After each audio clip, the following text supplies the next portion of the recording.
2 जनवरी 2025 सुबह 9:30 बजे छत्तीसगढ़ के बस्तर जिले में रहने वाले चंद्राकर परिवार के युकेश ने अपने छोटे भाई मुकेश चंद्राकर को कॉल किया। तभी उसका फोन स्विच ऑफ आ रहा था क्योंकि मुकेश एक पत्रकर्ता, इसलिए उसका मोबाइल स्विच ऑफ आना एक आम बात था। जब भी वो रिपोर्टिंग करता कभी कभी अपना मोबाइल स्विच ऑफ कर लेता था क्योंकि कोई झंझट ना हो, और कभी कभी तो उसी जंगल में जाने की वजह से नेटवर्क का प्रॉब्लम होने की वजह से मोबाइल नहीं लग जाता था। उस युकेश ने सोचा होगा कहीं ज्यादा दूर नहीं गया होगा, और उसको फिक्र तो कभी नहीं हुआ क्योंकि 1 तारीख को उन दोनों का मुलाकात भी हुआ था, इसलिए सोचा होगा कहीं मुकेश नया साल का सेलिब्रेट करने के लिए गया होगा। तभी पूरा आधा दिन बीत जाने के बावजूद भी मुकेश का ना फोन ऑन हुआ ना उसका कोई अता पता चला। तभी युकेश को थोड़ा थोड़ा को फिक्र होने लगा क्योंकि वो एक सच्चाई के रास्ते में चलने वाले मुकेश थे और किसी भी धमकी से नहीं डरते थे, इसलिए को भी कुछ शक होने लगा। इसलिए पहले तो सोचा आस पड़ोस से पूछ लिया जाए क्योंकि उसका आस पड़ोस में बहुत जान पहचान था, बहुत वो उस गांव के एक हीरो जैसे थे। इसीलिए पहले आस पड़ोस में फोन उनसे पूरा उसका छानबीन किया,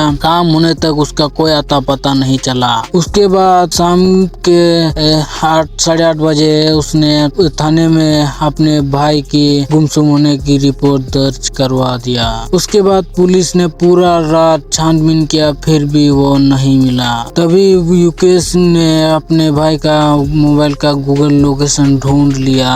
मुकेश का गूगल लास्ट लोकेशन के हिसाब से बीजापुर शहर के चट्टानपुरा बस्ती में इसी फार्म हाउस पे रुका हुआ था, इसीलिए उस फार्म हाउस को पूरा छानबीन किया गया पुलिस की मदद से, फिर भी मुकेश नहीं मिला। पूरी रात उसका दोस्त, सारे रिश्तेदार, सारे आड़ूस जानने वाले पुलिस पूरा रात छानबीन किया, फिर भी मुकेश का कोई आता पता नहीं चला। पूरी रात ढूंढने के बाद भी मुकेश ना मिला, इसलिए युकेश का दिल जोरों से धड़क रहा था। इसलिए उसका बढ़ती बेचैनी की भी वो अपने भाई के याद कर करके वो अब कभी भी सो भी नहीं पाते थे और ठीक से रह भी नहीं पाते थे। उसका रो रो के बुरा हाल हो चुका था, इसलिए उसके पास एक लास्ट ऑप्शन बचा हुआ था। इसलिए उसने अपने भाई के चैनल बस्तर जंक्शन में जाके लाइव आके लोगों से मदद की अपील की। उसके बाद युकेश का दिल बार बार यही कह रहा था कि कहीं ना कहीं उस फार्म हाउस के पीछे ही कुछ ना कुछ छुपा हुआ है, इसलिए बड़ी मीडिया से जुड़कर उसमें रिसर्च करने की दबाव बनाया। तभी पुलिस मान गई और मीडिया के साथ चली गई। उस फार्म हाउस पे छानबीन करने के बाद कुछ ऐसा दिखा जो कि रात अंधेरे में बच गया था, क्योंकि अंधेरे में ज्यादा सफाई से कुछ नहीं दिखता। इसलिए जब सुबह हुआ तभी वहां पर एक मंजर दिखा गया जो कि था सेफ्टी टैंक, जो कि ताजी सीमेंट से वहां पर ढलाई किया गया था। ये एक बहुत ही अलग नजारा था, इसलिए इसको तोड़ने का आदेश पुलिस ने दे दिया।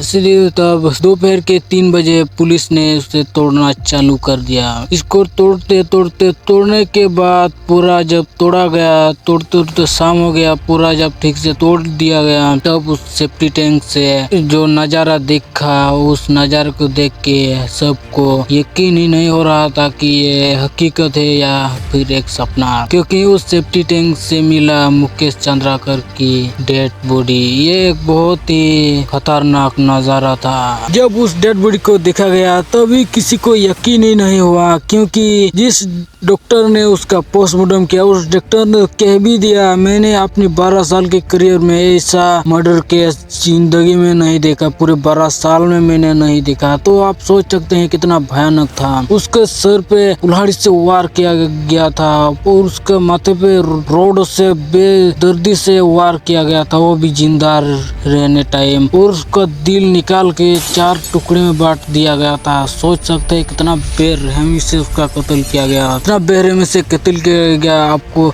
जब आप पूरे सच्चाई जानेंगे तब आपका नहीं खून खोल उठेगा, आप यही सोच में पड़ जाएंगे कि सच का साथ देने वाले के साथ इतना बुरा हो सकता है क्या। इसलिए आपको इस वीडियो को पूरा देखना पड़ेगा, पूरा एंड तक देखिए और बस सच का साथ दोस्तों।